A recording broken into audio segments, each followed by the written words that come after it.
Okay, varnishing paintings is sort of a moot point nowadays because all the different substances used in the past and all that have been outlawed or said to be poisonous, this, that, and the other thing. Anyway, but the classic varnish for oil paintings is Damar varnish, or there's another one called copal resin. It comes from trees growing in India or in the Middle East or somewhere.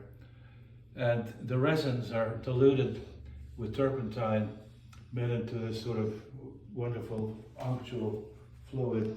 This is a bottle of Winsor Newton Damar varnish right here. And so the way we were taught was when a painting is 6 months dry, you can use pure Damar because Damar will really cut into wet paint, so you have to make sure it's really dry. And so to make retouch varnish, you dilute it half and half with turpentine. And I happen to have real turpentine here, which comes from Georgia. Hard to find real turpentine nowadays. You can find this real rot gut turpentine, but it's still turpentine, but it's not well refined. Anyway, so I use that to, so what I made is a mixture of half Damar and half turpentine, which I'll use as retouch varnish. Grumbacher came out with a varnish back in the 1960s and 70s called Synvar, S-Y-N-V-A-R, and that was the first synthetic varnish, and it was based on the acrylic businesses. And I don't know if they still make Synvar or not, but there are hundreds of other synthetic varnishes now made from all different kinds of things that I'm not mostly familiar with. So anyway, so when you varnish a painting, it should be in such a way where you can see the light glare on it, because the glare tells you where it's been varnished and where it hasn't been varnished. And I'm doing it wrong right now because I should be varnishing the top first, in case it drips, so you can catch the drips as you go down. So I will stand up and start that way.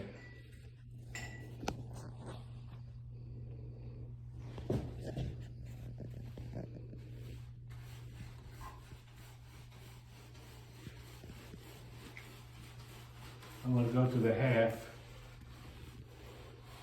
and come back over it, just sort of 1/4 of the painting. And it's very easy to miss spots, so you have to keep sort of brushing over and over until hopefully the paint's dry enough.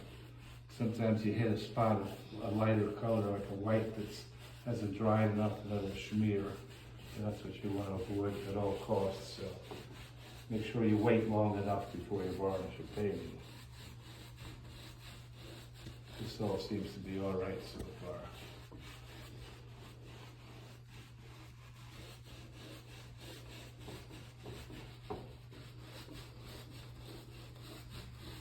Here the light comes in at an angle, at a 30-degree angle, and bounces off the painting, and I can see where it's reflecting and where it's covered and where it's not covered.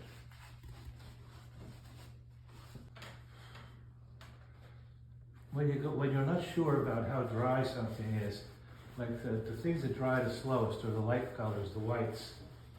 So I'm going to go over these light colors really fast.